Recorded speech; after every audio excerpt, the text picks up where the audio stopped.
Allô? Allô, oui, bonjour. Bonjour. Je vous appelle, j'ai une question d'ordre théologique concernant Oui? un hadith. Alors, c'est un hadith rapporté par le compagnon Anas ibn Malik. J'ai fait la prière derrière le prophète, ainsi que derrière Abu Bakr, Omar et Uthman. Tous commençaient la lecture par Alhamdulillah Rabbil Alamin. Personne ne prononçait Bismillah ar-Rahman ar-Rahim au début de leur lecture, ni à la fin. Voilà la basmala Autre question. que le prophète aurait prié sans Oui, Bismillah oui, ar-Rahman ar-Rahim. il y a plusieurs versions. Moi, je le fais avec Bismillah. Il y en a qui le font sans Bismillah. Voilà.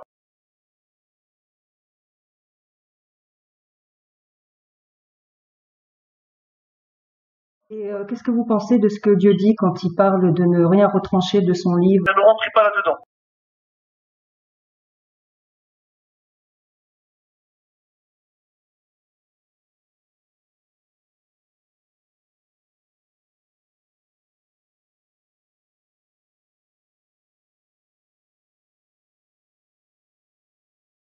Vous avez ni moi, ni vous n'avons la science pour trancher là-dedans. D'accord?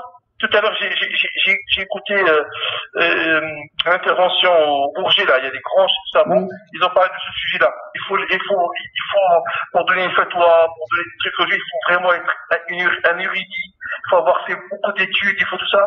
Et maintenant, les gens, ils vont aller chercher des hadiths, Internet, tout ça. Non. Je vous dis franchement, de ma pratique, ça fait 50 ans que je fais la prière dans les mosquées, tout ça. Vous en avez qui font le bismillah, il y en a qui font pas le bismillah. Et même chez les grands savants, vous allez avoir une divergence. C'est rien du tout. Peu importe tout ça.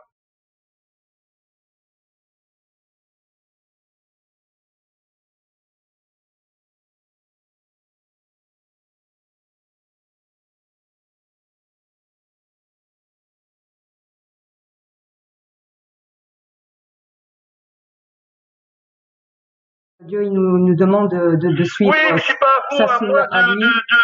de comprendre. Dieu, il nous demande pas de l'invoquer.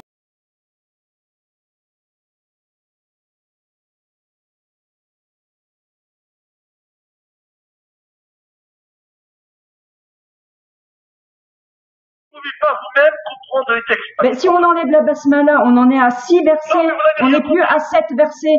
On n'est plus Non, aux mais 7 vous n'avez rien répétés. compris. Vous pouvez pas dire ça. Vous appelez le Razali, vous appelez les grands juridis, ils vont expliquer. Mais moi, vous m'appelez. Non, mais ça, ce sont que des noms. Ils sont pas cités ils sont pas cités dans le Coran, ces gens-là. Non.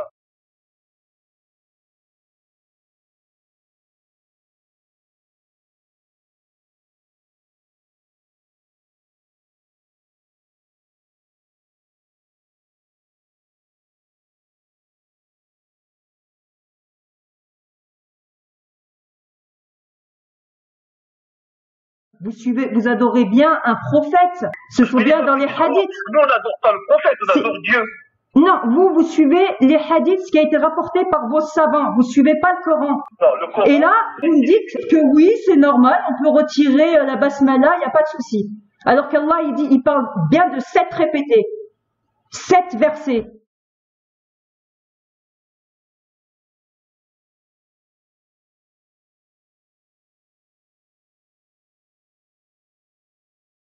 Vous avez la capacité de comprendre le Coran.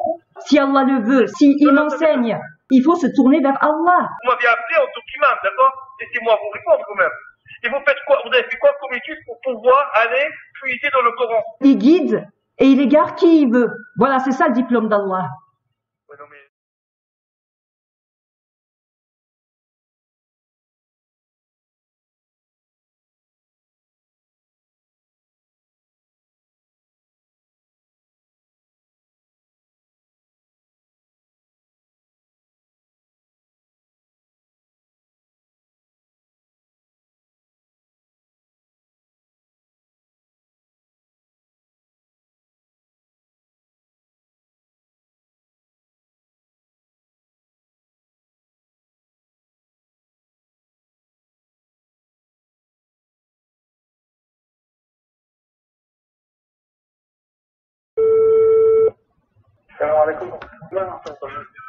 Oui, bonjour, je vous appelle, j'ai une question. Je voulais savoir pourquoi on retirait le premier verset de la sourate al-Fatiha, le prologue. Le premier verset. La basmala. Bismillah ar-Rahman ar-Rahim. Non, Ça dépend basmala dans le fait, dans la prière, c'est sunnah. Parce que selon les livres, dans les livres, parce que le livre de Hafs, Bismillah ar-Rahman ar-Rahim, c'est ayah numéro 1, les premiers versets. Et dans dans d'autres, par exemple, Warsh et d'autres, on trouve Bismillah ar-Rahman ar-Rahim qui est sunnah, mais Alhamdulillah Rabbil Alamin ar-Rahman ar-Rahim, Alhamdulillah Rabbil Alamin, c'est un. En général, les imams récitent la Fatiha en général, c'est à voix basse.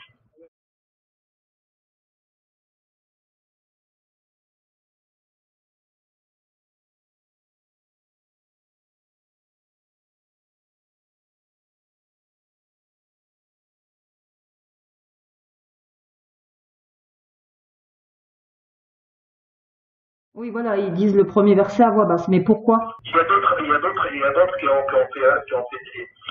recensé le nombre de Bismillah ar-Rahman ar-Rahim. Ils disaient que chaque sourate commence par Bismillah ar-Rahman ar-Rahim. Oui. Sauf une seule sourate qui La s'appelle 9. Bara'a.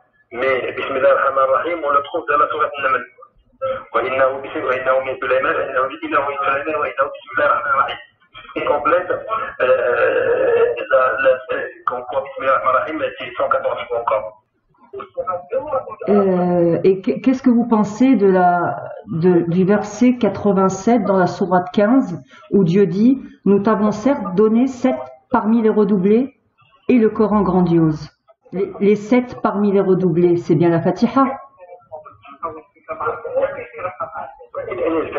الفاتحة اللي plus importante راه فيها سبعة ديال الآيات.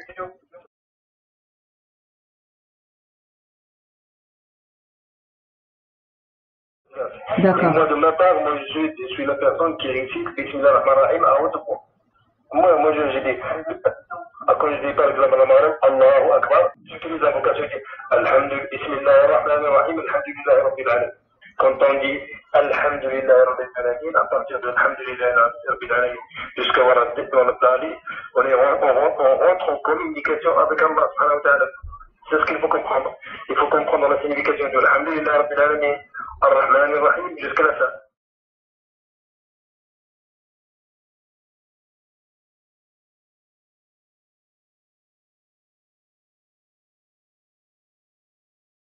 Et concernant l'aumône qui intercède pour le défunt, la construction des édifices religieux. Une mosquée comme ça, dans des projets à faire. Donc c'est le moment pour consulter les fidèles et chaque fidèle en fonction de son intention. Mais dans les mosquées aujourd'hui, les gens ils associent le nom d'Allah à Mohammed.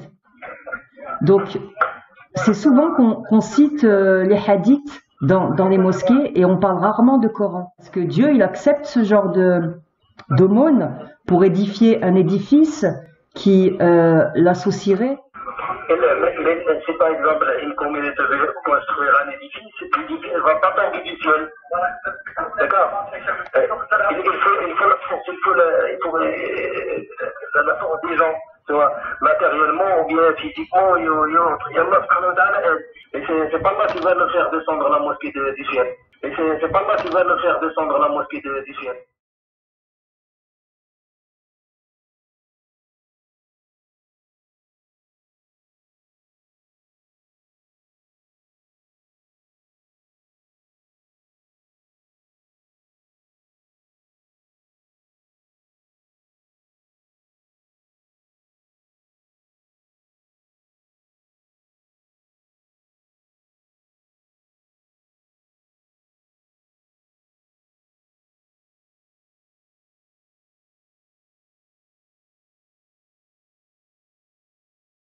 Je veux bien moi donner pour une mosquée, mais à condition qu'on n'associe pas à Allah une autre divinité.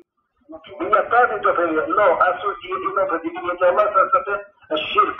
Voilà. Il n'y a pas ça. On demande aux gens de participer. Vous associez bien Mohammed à Allah, puisque dans votre shahada, vous l'associez.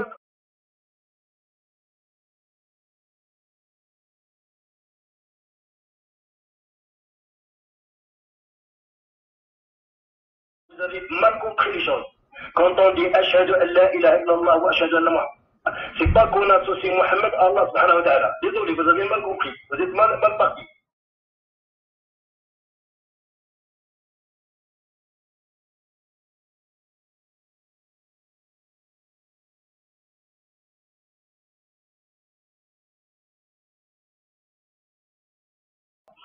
Alors, Donc alors c'est quoi alors?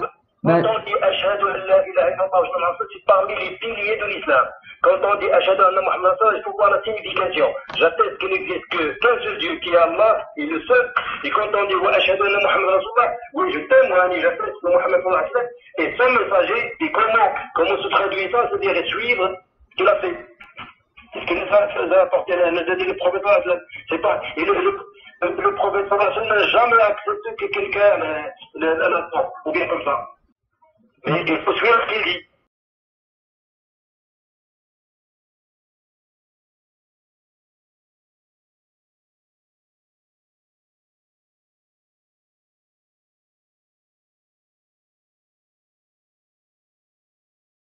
Alors pourquoi dans la sourate 63, Allah il dit, quand les hypocrites viennent à toi, ils disent, nous attestons que tu es le messager de Dieu. Et Dieu sait que tu es vraiment son messager et Dieu atteste que les hypocrites sont vraiment des menteurs. Vous associez Mohammed à la shahada, c'est pour attester qu'il est le messager de Dieu. C'est exactement ce que vous venez de me dire. Et Allah, en sourate 63, il répond.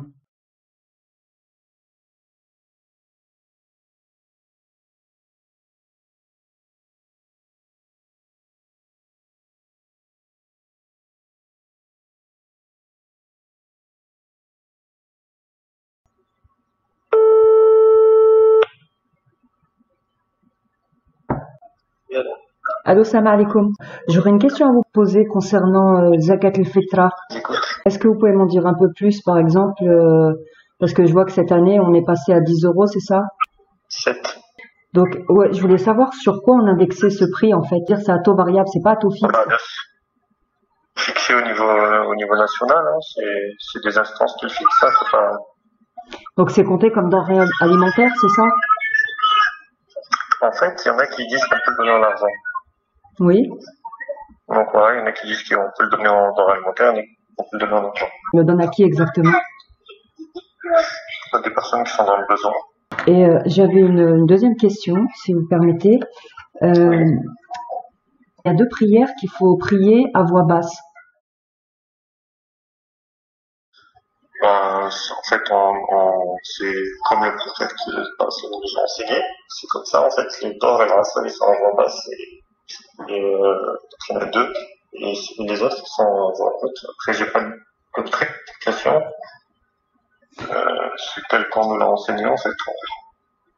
J'ai pas d'autres après, peut-être faudra demander à l'imam. Moi, j'ai pas d'autres explications par rapport à ça. Au verset 110, sourate 17. Invoquez Dieu ou invoquez le très miséricordieux, lequel vous invoquiez, il a les attributs les plus beaux. N'élève pas la voix dans la prière et ne l'y abaisse pas trop, mais suis entre les deux une voix moyenne. Et dit louange est à Dieu, qui ne s'est jamais attribué d'enfant, qui n'a jamais eu d'associé dans le règne, qui n'a jamais eu de défenseur pour cause de faiblesse et proclame sans cesse sa grandeur. Donc Allah il nous dit bien de la réciter à voix normale.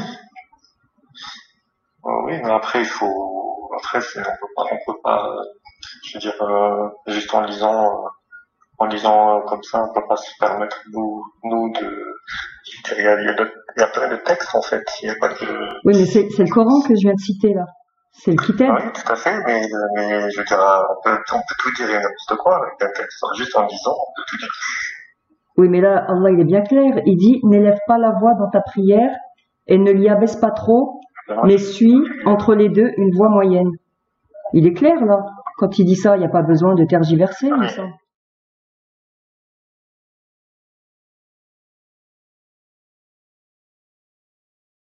Ah, mais il y a plein de choses, attendez, excusez-moi, il y a plein de choses qui sont claires, qu'on peut penser claires, mais après, on a besoin d'explications.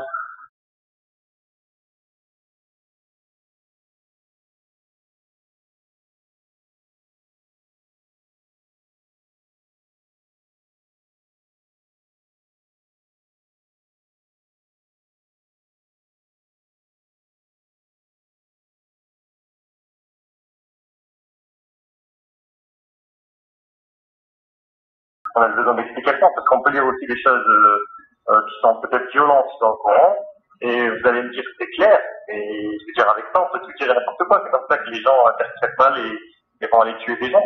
Et je veux dire, il faut... Non, mais là, ça n'a rien à voir, on parle de la prière. Non, mais je vous dis, c'est juste un exemple. Je vous dis juste que, en fait, là, on a besoin d'autres textes.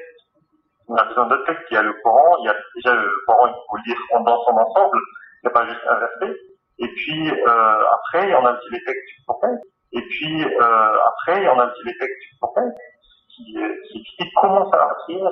Donc, c'est le Sibit qui nous a appris comment faire la prière dans le prophète de l'islam, qui nous a expliqué, parce que dans le Coran, on ne dit pas, par exemple, les prières, la prière du Dôme, c'est 4 quittés, la prière du Maghreb, c'est 3 quittés. Parce que c'est pas écrit dans le Coran.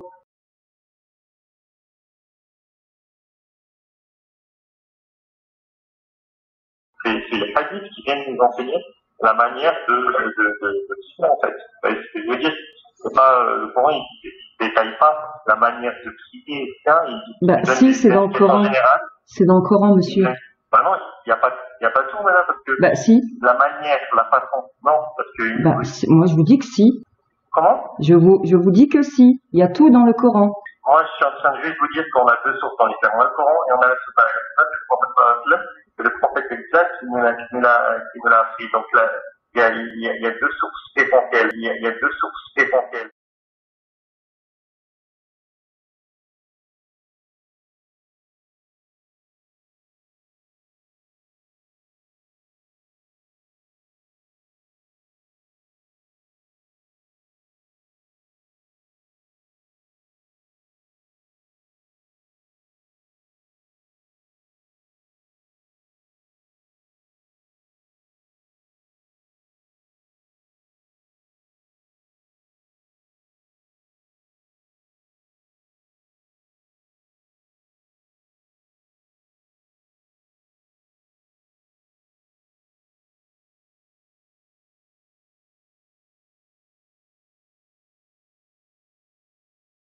C'est Abraham, c'est pas Mohammed. Après, c'est son croyance. Mais non, c'est dans le Coran, c'est Abraham qui a porté le culte avec Ismaël, qui ont élevé les assises de la mosquée sacrée. La prière, vous voyez bien qu'elle est différente, par exemple, chez les chrétiens elle est différente. Donc après, la législation, elle change. Avec le sceau du prophète, elle a changé. Même la manière de prier, elle a... Non, c'est les hommes qui ont changé les choses. On ne change pas les ordres de Dieu. C'est immuable. Donc s'il y a eu des changements, c'est l'homme, c'est pas Allah. Tout à fait, d'accord. Mais il y a eu quand même, il n'y a pas eu de changement, mais il faut quand même prendre en compte les textes du prophète, Mohammed.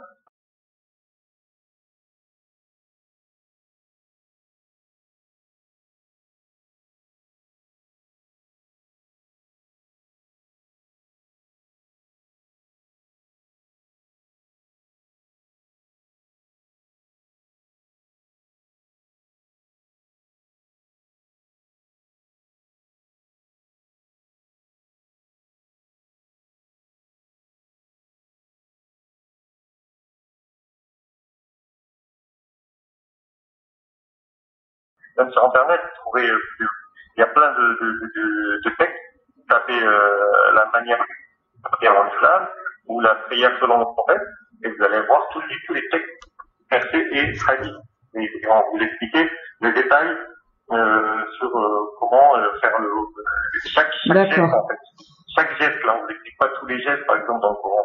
Les gestes à effectuer, etc. Parce que c'est tout un rituel, quand même, la prière.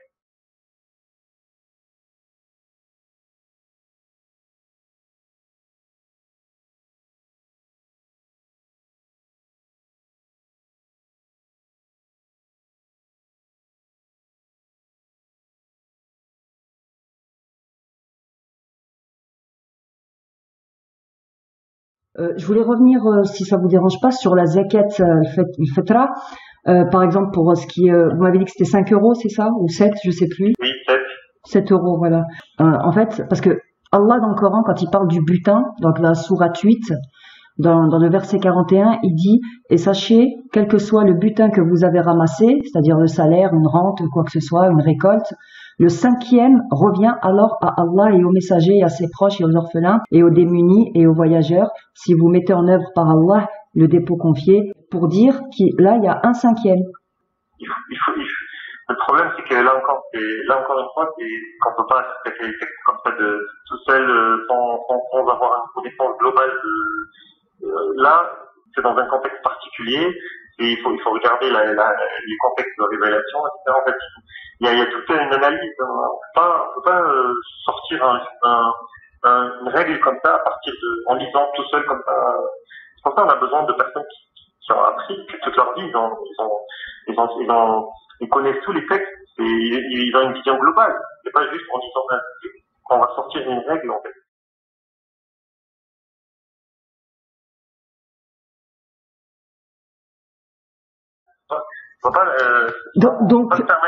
Donc, quand Dieu dit que c'est lui qui enseigne le Coran, on ne doit pas le croire.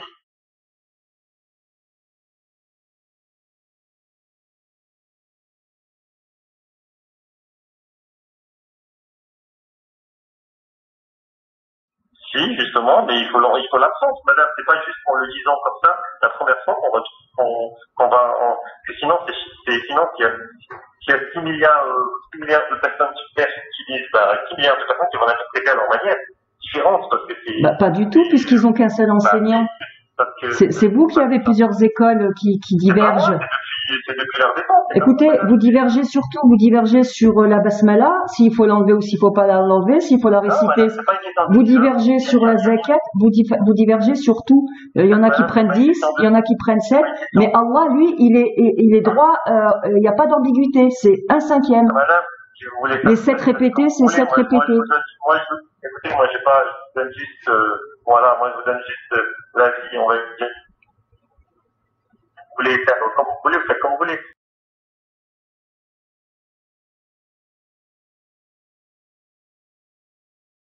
Vous dites le contraire, vous m'expliquez ce qu'on dit des hommes. Et ces hommes-là, ils ont divergé entre eux, ils sont pas d'accord, mais en plus de ça, ils disent le contraire de ce que Dieu dit.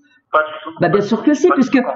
Non, écoutez, vous qui comprenez mal, madame. Allah, il dit un cinquième, vous dites 7 euros, d'autres 10 euros. Non, madame, non, parce qu'il ne parle pas de zakat dans ce verset. Vous lisez un verset, vous ne comprenez même pas Mais il n'y a qu'une seule zakat. On voit bien que là, il y a une compréhension différente des textes. Donc, après, c'est chacun. C'est pour ça qu'on a besoin de guide. Et le prophète, il a été envoyé pour nous expliquer le Coran. Abraham, il était bien tourné exclusivement vers Dieu. Il demandait ses rites à Dieu. Il n'a pas demandé. Madame, demandez à Dieu, alors, tout simplement. C'est pour ça que je vous appelle. Moi, j'ai demandé à Dieu et j'ai pas la même réponse que vous. Donc, écoutez, madame, donnez directement à vous. Moi, je vous ai pas dit de me donner. Vous donnez directement à quelqu'un. Oui, mais en majorité, les mosquées de France, c'est ce qu'elles font. Elles récoltent. Pourquoi vous cherchez? C'est une question entre... Dieu a dit combattez la subversion. La subversion est pire que le meurtre. C'est très subversif tout ça. Je vous expliquer, nous par exemple, on l'a effectué l'année dernière et ça a été donné au secours catholique, si vous voulez savoir. Et on a même le bon, et le secours catholique l'a redistribué à des réfugiés. D'accord? Donc moi, on est transparent là-dessus, il n'y a pas de... D'accord. Ils touchent des sous de l'État. Vous croyez qu'ils touchent combien? Ben je sais pas, ça j'ai pas posé la question, si vous pouvez me donner la réponse. Ils touchent moins que le RSA, moi je pense. Et ils touchent un peu d'argent de poche. Et peut-être, et encore, et pas tous. Oui, mais on les a fait venir pour travailler, donc ils ont pour objectif de les placer quelque part, ils vont pas rester longtemps. On les a pas fait venir, c'est eux qui sont venus d'eux-mêmes, ils ont pris la misère et après c'est un monde... Et voilà. Donc, oui, on a créé la misère chez eux, on a ouvert les frontières, on les a laissés venir par leurs propres moyens, et parce que les entreprises ont besoin d'eux. Les Français ne... politique. Moi, je vous dis juste, ils sont là. Mais tout part de là. La politique que vous appelez politique, c'est Pharaon. Pharaon, il est dans le Coran. Et il a mis son peuple en esclavage. Moïse a dénoncé et est venu libérer les enfants d'Israël. Donc, pourquoi vous dénoncez pas? Ben, on le dénonce, madame. Ben non, vous dites que c'est politique à chaque fois. On vit dans un pays qui n'est pas musulman, donc on n'a pas à imposer quoi que ce soit. Et si vous arrivez à faire bouger, allez-y, je vous dis ça.